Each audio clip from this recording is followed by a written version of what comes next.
Shalom, perkenalkan kami dari kelompok 3. Kami akan mempresentasikan materi kelompok kami yang berjudul Katolik Pasca Konsili Vatikan II. Perkenalkan tim presentasi kami dari kelompok 3. Yang pertama ada saya sendiri, Samuel. Yang kedua ada Pak Abdul Hadi. Yang ketiga ada Bill Reinhardt. Yang keempat ada Pak Lukas Arunglabi. Dan yang terakhir ada Pak David Polii. Pada kesempatan yang pertama, saya akan membahas tentang pendahuluan daripada Katolik Pasca Vatikan yang kedua. Baik, pendahuluannya, selama berabad-abad sebelumnya, orang Katolik Roma telah mengikuti ajaran dua teolog utama mereka, yaitu Agustinus dari Hippo dan Thomas Aquinas, yang mengajarkan tentang teologi skolastik. Pada Konsili Vatikan yang pertama, 1869 sampai 70, bahkan pada puluhan tahun yang pertama, abad ke-20, gereja belum berubah. Bahkan Konsili Lateran keempat yang menyatakan bahwa tidak ada keselamatan di luar gereja. Namun, pada 40 tahun kemudian mulai muncul cendekiawan Katolik yang menantang dan mengalihbahasakan sebagian besar daripada dogma tradisional Katolik. Dan tantangan atau perubahan yang lebih nyata, yang efektif, yang besar terlihat pada Konsili Vatikan yang kedua pada 1962 sampai 1965. Pada Vatikan yang kedua, Konsili Vatikan kedua, yaitu Konsili Gereja Ekumenis 20 pertama menurut Roma, adalah upaya yang disengaja untuk memperbaharui gereja dan mendefinisikan ulang daripada dogma daripada agama Katolik. Terdapat 2.300 delegasi yang hadir untuk memberikan suara utama sebanyak 4 kali setahun dan menyetujui 16 teks utama. Paus Yohanes yang ke-23 menyatakan bahwa dunia membutuhkan penyembuhan dan dia mengulurkan sebuah cabang zaitun kepada semua kelompok Kristen. Dan akhirnya sejumlah besar delegasi menganggapnya serius, dan para pemimpin agama yang liberal, yang radikal, dan para cendekiawan serta penganut yang berpandangan tradisional atau konservatif akhirnya beralih ke masa depan gereja untuk lebih terbuka bagi umat manusia secara umum sambil mempertahankan keharmonisan dengan tradisi Katolik daripada Roma. Kemudian masalah di gereja. Salah satu dokumen doktrin utama Dewan itu adalah Lumen Gentium atau Konstitusi Dogmatis Gereja. Laporan ini meneguhkan kembali doktrin ketidakbersalahan kepausan, tetapi menambahkan bahwa ketidakbersalahan yang dijanjikan kepada gereja juga tinggal dalam tubuh para uskup apabila hidup mereka menjalankan wewenang pengajaran tertinggi sebagai penerus daripada ajaran Petrus. Salah satu penekanan besar terjadi dalam pandangan dokumen ini tentang golongan awam, di mana setelah berkeras selama berabad-abad bahwa hanya klerus yang membentuk gereja, maka Dewan kali ini menyatakan bahwa orang-orang yang setia dan sudah dibaptis menjadi satu tubuh dengan Kristus dan ditetapkan sebagai umat Allah, dan mereka bisa ikut ambil bagian dalam fungsi Kristus sebagai imam, nabi, dan raja. Nah, dalam pergeseran dari tradisi sejarah, gereja juga menyatakan bahwa bagi seluruh golongan awam terletak tugas mulia untuk memperluas rencana keselamatan ilahi yang semakin bertambah kepada semua orang di setiap zaman dan di setiap negeri. Oleh karena itu, biarlah setiap kesempatan diberikan kepada mereka, sehingga menurut kemampuan mereka dan kebutuhan zaman, mereka semua yang orang awam dapat dengan semangat berperan dalam pekerjaan penyelamatan gereja.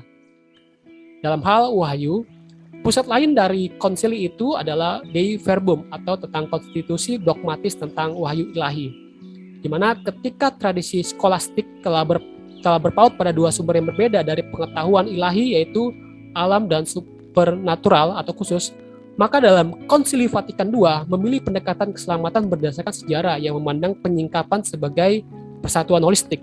Alasannya adalah sebagai pendekatan kesatuan, karena keinginan daripada Dewan dalam konsili tersebut untuk membentuk sebuah komunitas yang universal, sebagaimana dibuktikan oleh pernyataan di Nostra Aetate, yang dimana pernyataannya tentang hubungan gereja dengan agama-agama non-Kristen, bahwa Allah, perlindungannya, pernyataan kebaikannya, dan rancangan-rancangan keselamatannya meluas kepada semua orang.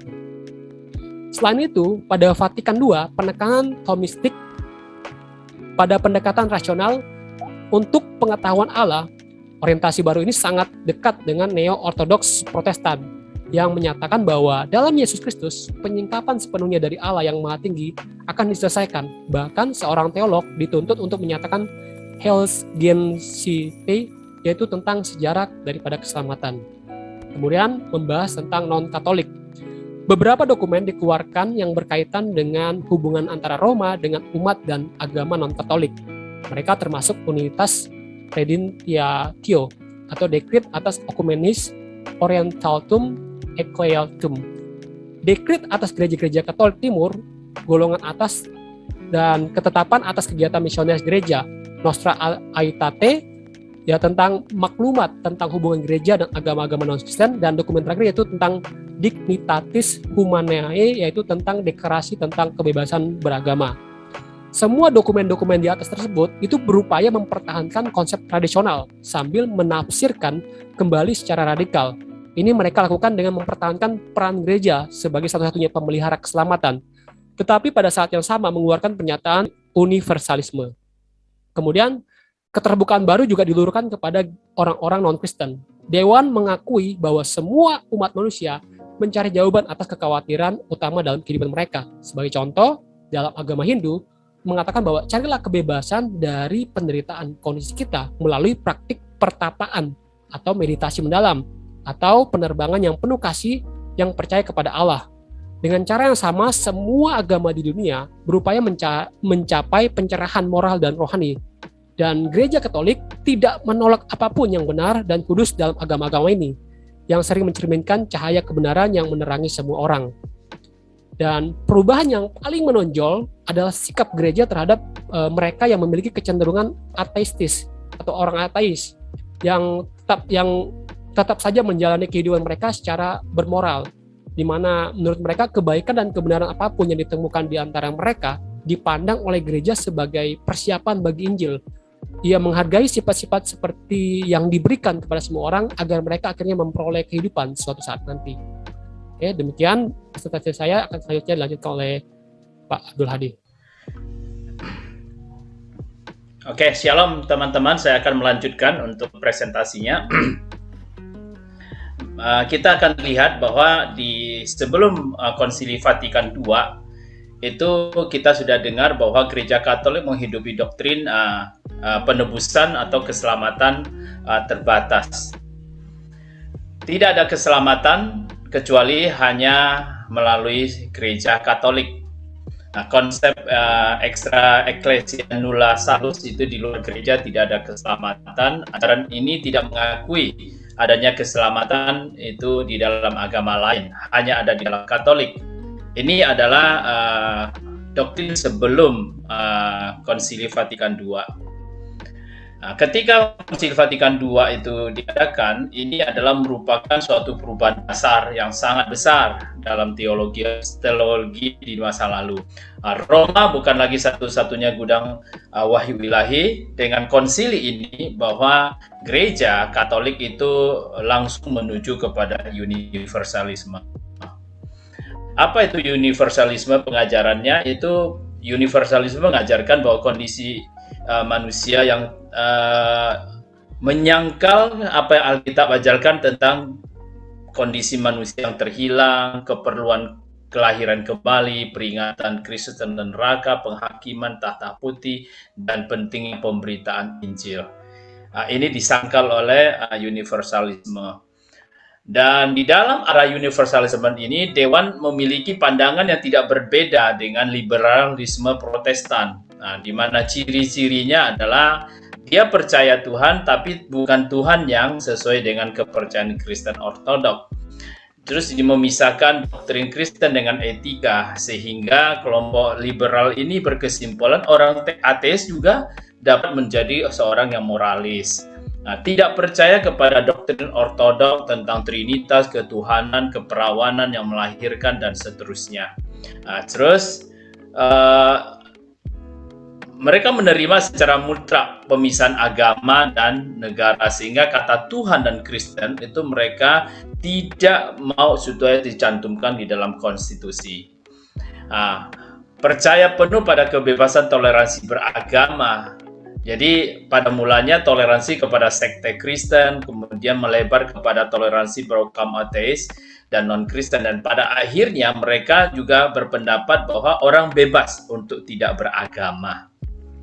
Nah, di Konsili Vatikan II ini, teolog yang sangat aktif mengagitasi supaya terjadi perubahan di dalam gereja Roma itu adalah Karl Rahner, Hans Kang, dan Edward Stielbeck.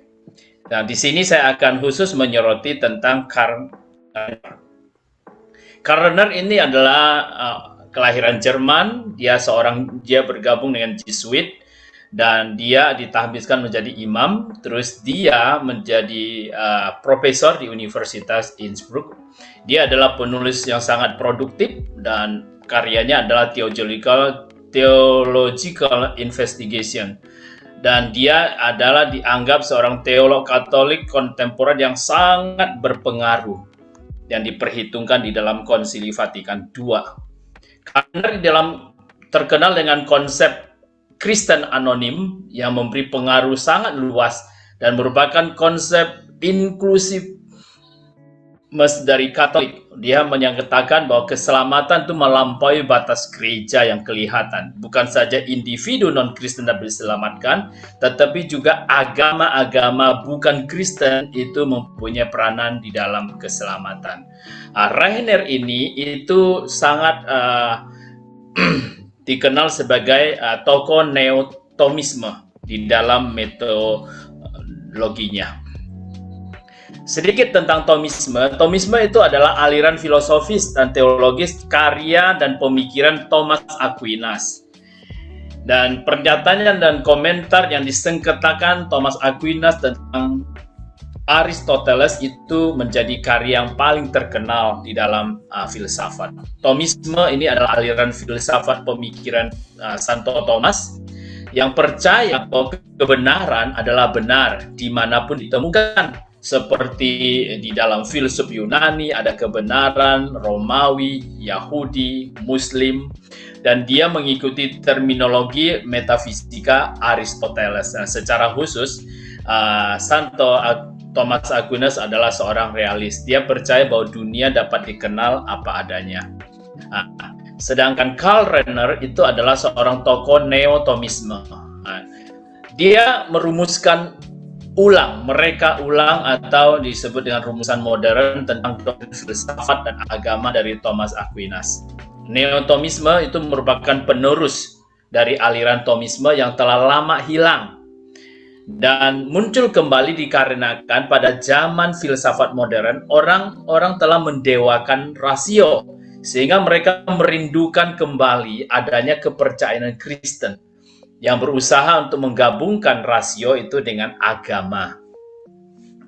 Beberapa komentar yang kita perlu soroti tentang neotomisme Rahner ini, yaitu pertama tentang konsep anonimus Kristen anonim. Konsep ini itu menyatakan bahwa Allah juga memberikan rahmat keselamatan melalui Kristus kepada agama lain dalam kepercayaan dan ritual mereka masing-masing. Bahwa mereka mungkin ada keinginan menjadi Kristen, namun karena beberapa hal tertentu menjadikan mereka tidak bisa melakukannya. Mungkin mereka dihalangi oleh berbagai kendala eksternal. Jadi Rahner menyatakan bahwa bahkan ketika seseorang tidak mengenal Kristus secara eksplisit, namun dia dapat menjadi orang yang dibenarkan dalam kasih karunia Kristus, menjadi bagian dari keselamatan Kristus meskipun tanpa disadari. Dan konsep Kristen anonimus ini atau Kristen anonim ini sama sekali tidak alkitabiah, di mana orang yang menolak Kristus tidak peduli sebagaimana berapapun bermoralnya dia, tetap akan terhilang. Di sisi lain, sebenarnya seseorang tidak boleh begitu kompromi dengan ateis dan pagan yang tahu Injil. Pendekatan Rahner ini terlalu antroposentris dan filosofis dan tidak cukup teosentris dan alkitabiah. Jadi kitab suci harus dipandang itu sebagai standar ya bagi pengetahuan kita tentang Tuhan, bukan hanya pada akal manusia. Dan kita harus bergantung pada Alkitab, bukan kepada perasaan batinia manusia dan wahyu ilahi. Demikian presentasi saya dan akan dilanjutkan oleh teman saya itu Bill Reinhardt. Tuhan berkati. Terima kasih. Saya akan melanjutkan tentang Hans Kung. Hans Kung, langsung aja next. Untuk profilnya sendiri, Hans Kung ini lahir pada 19 Maret 1928 di Surse, Kanton Lucerne, Swiss. Dia adalah seorang guru besar dari Tübingen, Jerman. Dan pada akhir 1960-an, Kung menjadi teolog penting pertama Katolik Roma setelah skisma Gereja Katolik Lama. Boleh next? Oke. Hans Kung, seseorang yang mengapa Hans Kung ini menjadi seorang yang bisa dibilang masuk dalam kontemporer adalah karena dia menolak infabilitas Paus dalam bukunya Infable Inquiry. Nah, infabilitas Paus dalam Gereja Katolik yang dinyatakan secara resmi pada Konsili Vatikan I di tahun 1869-1870. Nah, apa sih infabilitas ini? Infabilitas bukan ketidakberdosaan Paus atau Paus benar dalam segala hal, tetapi infalibilitas sebenarnya adalah wewenang mengajar Paus hanya dalam hal iman dan moral ketika berbicara ex cathedra. Dengan kata lain, Paus bisa salah jika berbicara di luar kedua hal itu. Paus bisa salah menafsirkan tentang alam, atau Paus pun bisa berdosa, tetapi tidak pernah salah ketika menentukan ajaran yang berkaitan dengan iman dan moral, seperti dogma tentang Maria dikandung tanpa noda oleh Paus Pius IX pada tahun 1854 dalam Bulla Infabilis Deus. Hal ini didasari pada Matius 16 ayat 18 yang berkata, dan aku pun berkata kepadamu, engkau adalah Petrus, dan di atas batu karang ini aku akan mendirikan jemaatku, dan alam maut tidak akan menguasainya. Nah, firman ini menegaskan bahwa Petrus diberi kuasa untuk menjadi pemimpin gereja Tuhan, yang artinya pemimpin yang Tuhan pilih tidak bisa salah dalam iman dan moral.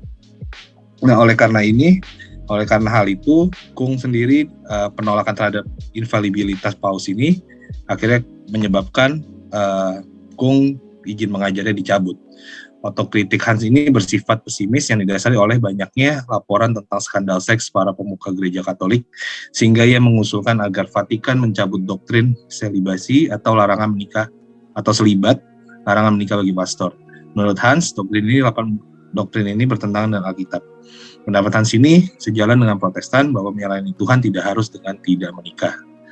Selanjutnya, selain itu, Hans Kung adalah seorang Kristen liberal yang menolak infalibilitas Alkitab, di mana ia mengatakan dengan kritik historis bahwa ada beberapa cerita di dalam Alkitab yang tidak dapat dipercaya. Dan ia dengan tegas menolak keilahian Yesus Kristus dengan mengatakan Kristus tidak pernah mengklaim kemesiasan bagi dirinya. Slide terakhir, boleh next. Oke, dan terakhir pada awal tahun 1990-an, Kung memulai sebuah proyek yang dinamai Well Tetos atau etika global yang merupakan upaya untuk menggambarkan kesamaan di antara agama-agama dunia, ketimbang menekankan hal-hal yang membedakan mereka, dan menyusun suatu susunan peraturan perilaku minimal yang dapat diterima oleh setiap orang. Visinya tentang suatu etika global terwujud dalam dokumen yang rancangan awalnya disusun oleh Kung menuju suatu etika global, suatu deklarasi awal. Deklarasi ini ditandatangani para parlemen agama-agama dunia tahun 1993 oleh banyak pemimpin agama dan spiritual dari seluruh dunia. Belakangan proyek Kung ini memuncak menjadi dialog antar peradaban yang diselenggarakan oleh PBB, dan untuk itu Kung ditunjuk sebagai salah satu dari 19 tokoh terkemuka. Meskipun proyeknya diselesaikan pada November 2001, tak lama setelah serangan teroris pada 11 September 2001, media AS tidak meliputnya, dan hal ini dikeluhkan oleh Kung. Demikian presentasi dari saya dan akan dilanjutkan. Terima kasih. Baik, kita lanjut kepada teolog berikutnya, yaitu Edward Schillebeeck. Beliau lahir di Belgia tahun 1914, mulai bergabung dengan Dominikan pada tahun 1934 dan ditabiskan pada tahun 1941. Mendapatkan gelar doktor teologi dari Sorbonne Paris tahun 1943 dan mulai mengajar di Dominica Studio di Louvain sebelum menetap di Belanda untuk mengajar teologi dogmatis dan sejarah di Universitas Nijmegen. Kontribusinya pada Konsili Vatikan II telah melambungkan namanya. Konsili Vatikan II 1962 sampai 1965 telah melahirkan pembaharuan penting dalam agama Katolik Roma yang dampaknya hingga saat ini. Namun demikian, dia beberapa kali dipanggil ke Roma untuk mempertanggungjawabkan pandangannya yang dinilai berbeda dengan doktrin Katolik Roma. Namun dia tidak pernah mendapat sanksi dari Vatikan atas ajaran dan pandangannya tersebut. Selain aktif dalam Gereja Katolik Belanda, beliau juga aktif menulis buku dan artikel, termasuk sebagai redaktur jurnal Concilium. Sangat menonjol dalam kegiatan umat-umat kritis di Belanda, termasuk aktif berjuang melakukan pembaharuan yang sudah dirintis oleh Konsili Vatikan II. Next.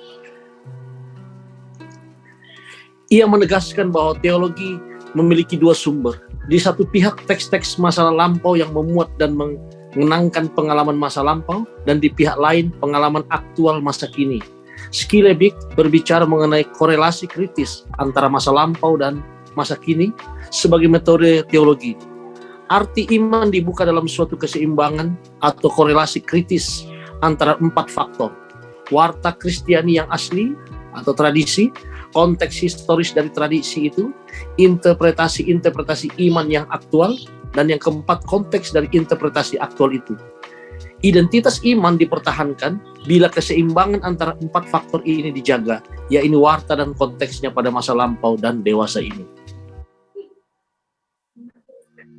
Konsili Vatikan II menegaskan bahwa teologi harus dengan lebih sungguh berakar dalam kitab suci. Skilebik dengan sangat teliti memperhatikan himbauan itu, ditantang oleh himbauan konsili itu dan oleh krisis iman yang semakin kentara pada akhir tahun 1960-an. Skilebik mendalami studi kitab suci sebagai persiapan bagi usahanya memaparkan arti iman Kristiani atas cara yang baru. Hasil dari studi itu ialah jilid pertama dari suatu trilogi besar, yakni Yesus, kisah tentang seorang yang hidup, seturut judul edisi Jerman, sedangkan edisi Inggris diberi judul Yesus, sebuah eksperimen dalam Kristologi. Karya besar ini merupakan Kristologi Katolik pertama yang secara sangat intensif memperhatikan hasil eksegese modern. Kita lanjut ke teolog berikutnya, itu Gregorius Baum. Baum adalah seorang imam dan teolog Katolik Roma Kanada. Ia menjadi terkenal pada tahun 1960-an dengan menggunakan pendekatan fenomenologis terhadap teologi. Dia dikenali di Amerika Utara dan Eropa pada tahun 1960-an karena kegiatan ekumenisme, dialog antar agama, dan hubungan antara gereja Katolik dan Yahudi. Pada akhir tahun 1960-an, dia pergi ke sekolah baru untuk teori sosial di New York dan menjadi ahli sosiologi yang menyebabkan kerjanya membuat dialog antara sosiologi klasik dan teologi Kristen seperti Max Weber dan Marx dan Weber dan lain-lain. Semasa Konsili Vatikan II, dia menjadi seorang penasehat teologi di Sekretariat Ekumenikal yang bertanggung jawab untuk 3 dokumen yang serupa. Yang pertama, kebebasan beragama, ekumenisme, dan yang terakhir, hubungan gereja dengan agama bukan Kristen. Sampai di sini dan akan dilanjutkan oleh teman saya yang berikutnya. Baik, shalom semua teman-teman. Saya akan melanjutkan dari Pak Lukas, yaitu Raimundo Panikkar sampai dengan pada kesimpulan. Raimundo Panikkar adalah seorang pria yang lahir pada tanggal 2 November 1918 di Barcelona, Spanyol. Raimundo Panikkar adalah seorang teolog yang dilahirkan dari seorang ibu berdarah Spanyol dan tentunya beragama Roma Katolik.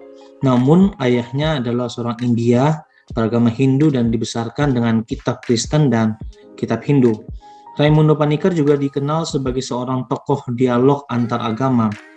Dan juga Raimundo sudah berusaha untuk mengintegrasikan Katolik Roma dengan kitab suci agama Hindu, sama seperti yang telah dilakukan oleh Thomas Aquinas. Raimundo Panikkar dalam bukunya The Intra-Religious Dialogue, dia menetapkan apa yang menjadi promosi positif antara agama Kristen dengan agama Timur. Sebagai contohnya, meskipun Yahweh dan Brahman tidak sama persis, namun mereka memenuhi fungsi yang sama dalam kepercayaan masing-masing. Pandangan Panikkar ini tentang dialog sangat cocok dengan kesimpulan yang dicapai oleh Vatikan II tentang kepemilikan kebenaran oleh agama-agama non-Kristen di dunia. dan ini merupakan langkah menuju tekad Vatikan bahwa orang Kristen harus berdialog dengan non-Kristen dari agama lain dalam upaya membawa mereka kepada pengetahuan tentang Kristus. Dan kita masuk kepada kesimpulannya.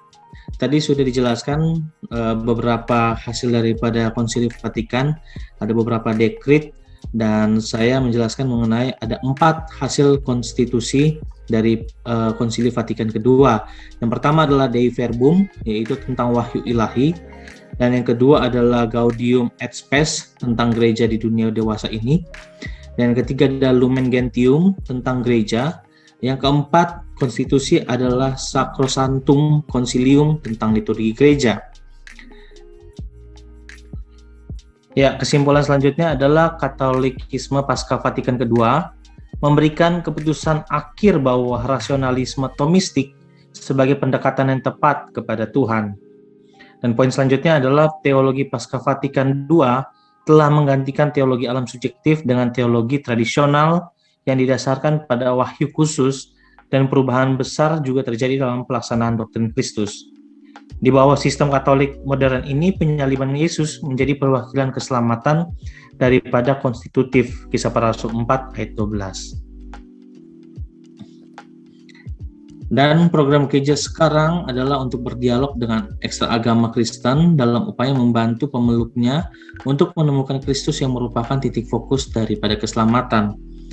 Kekristenan harus diingat dianiaya selama beberapa dekade pembentukannya karena menolak melakukan apa yang sekarang coba dilakukan oleh banyak orang Katolik Roma tentang iman Kristen sebagai salah satu cara untuk bersatu dengan Tuhan. Baik, demikian kelompok 3 mengenai Konsili Vatikan yang kedua. Kami ucapkan terima kasih, Tuhan Yesus memberkati. Konsili Ekumenis Vatikan Kedua atau lebih dikenal dengan nama Konsili Vatikan Kedua adalah Konsili Ekumenis ke-21. Konsili yang dibuat oleh Gereja Katolik dalam kurun waktu tahun 1962 sampai 1965 dipimpin oleh Paus Yohanes ke-23 pada tanggal 11 Oktober 1962 dan ditutup oleh Paus Paulus ke-6 pada 8 Agustus 1965. Pembukaan konsili ini dihadiri oleh 2.540 orang uskup yang berasal dari Gereja Katolik Roma di seluruh dunia, 29 orang pengamat dari 17 gereja lain, dan para undangan yang bukan Katolik. Tujuannya adalah untuk memperbaharui gereja secara spiritual dengan cara kembali ke sumber tradisi suci yang lama, baik yang tertulis maupun yang lisan, seperti dari para bapak gereja dan tulisan para orang kudus. Diharapkan dengan demikian, gereja dapat memperoleh kesegaran baru, sehingga dapat menjawab tantangan zaman dan iman Katolik dapat diterapkan di dalam kehidupan sehari-hari. Tujuan akhir dari pembaharuan ini adalah memusatkan gereja pada pribadi Kristus dan pada misteri Paskahnya yang diterjemahkan oleh konsili sebagai seruan panggilan kepada semua orang untuk hidup kudus. Paus Yohanes 23 ingin mengubah hal tersebut dan menyebut Konsili Vatikan kedua sebagai persiapan gereja dalam menghadapi dunia modern. Gereja ingin lebih terbuka dan terlibat dalam berbagai isu yang merebak di kehidupan sosial. Persiapan itu berlangsung dalam kurun waktu yang cukup panjang dan penuh perdebatan alot. Kelompok konservatif atau kelompok tradisional menentang rencana tersebut. Golongan ini menganggap pembaharuan yang diperbincangkan dalam Vatikan kedua ini malah mencoreng nilai luhur gereja. Sidang Vatikan kedua selesai pada Desember 1965 dan menghasilkan 16 pedoman bagi para tokoh Katolik untuk menjalankan peran dalam kehidupan menggereja. Hal-hal yang diatur diantaranya adalah makna dan peran gereja, tata ibadah, pendidikan agama, pelayanan para imam, tugas uskup dalam gereja, pembinaan iman, kerasulan awam, upaya komunikasi sosial, kebebasan beragama, dan hubungan gereja dengan agama non-Nasrani. Secara resmi, Konsili Vatikan kedua menghasilkan 4 konstitusi, 9 dekret, dan 3 pernyataan penting yang berguna bagi kita semua hingga saat ini. 4 konstitusi diantaranya yang pertama Dei Verbum, yang kedua Gaudium et Spes, yang ketiga Lumen Gentium, yang keempat Sacrosanctum Concilium. 9 dekret diantaranya yang pertama Ad Gentes, yang kedua Apostolika, yang ketiga Christus Dominus, yang keempat Inter Mirifisa, yang kelima Optatam Totius, yang keenam Orientalium Ecclesiarum, yang ketujuh Perfecte Caritatis, yang kedelapan Presbyterorum Ordinis, yang kesembilan Unitatis Redintegratio. 3 pernyataan yang diantaranya yang pertama Dignitatis Humanae, Yang kedua, Gravissimum Educationis. Yang ketiga, Nostra Aetate. Ada beberapa hal yang dianggap sangat berarti dalam pembaharuan sistem gereja Katolik, terutama yang terkait dengan perayaan Ekaristi. Misalnya, penggunaan bahasa dalam perayaan Ekaristi. Sebelum Konsili Vatikan II, misa di seluruh dunia hanya boleh dibawakan dalam bahasa Latin. Namun setelah Konsili Vatikan II memperbolehkan menggunakan bahasa setempat. Lalu berikutnya terkait posisi imam saat perayaan Ekaristi. Sebelum Konsili Vatikan II, para imam menghadap altar dan membelakangi umat pada saat perayaan Ekaristi. Setelah Konsili Vatikan II, para imam saat perayaan Ekaristi menjadi menghadap ke altar juga ke umat. Selain itu, setelah Konsili Vatikan II, pada saat perayaan Ekaristi, umat juga diharapkan lebih aktif bernyanyi. Hal berikutnya yang dianggap paling revolusioner adalah pandangan gereja terhadap agama lain, terutama terhadap agama Yahudi dan Islam. Nostra Aetate, dokumen Vatikan II yang mengatur relasi antar agama, menyebut bahwa gereja Katolik menghargai aliran kepercayaan lain dan berniat membangun dialog dan relasi atas dasar cinta kasih. Terkait anggapan kepada kaum Yahudi, gereja Katolik menyesali antisemitisme dan tidak menyalahkan atau membenci seluruh umat Yahudi atas kejadian pada masa lampau terkait penyaliban Yesus. Selain itu, banyak pihak menganggap pada akhirnya agama Katolik, dalam hal ini hierarki gereja Katolik, lebih terbuka terhadap perkembangan dunia yang semakin modern. Gereja Katolik dianggap semakin terbuka dengan kebenaran-kebenaran lain di luar kebenaran yang telah ditetapkan oleh gereja Katolik. Itulah beberapa fakta terkait Konsili Vatikan II. Semoga bisa menambah pengetahuan para sahabat sekalian. Sampai jumpa di ulasan-ulasan kami berikutnya. Shalom.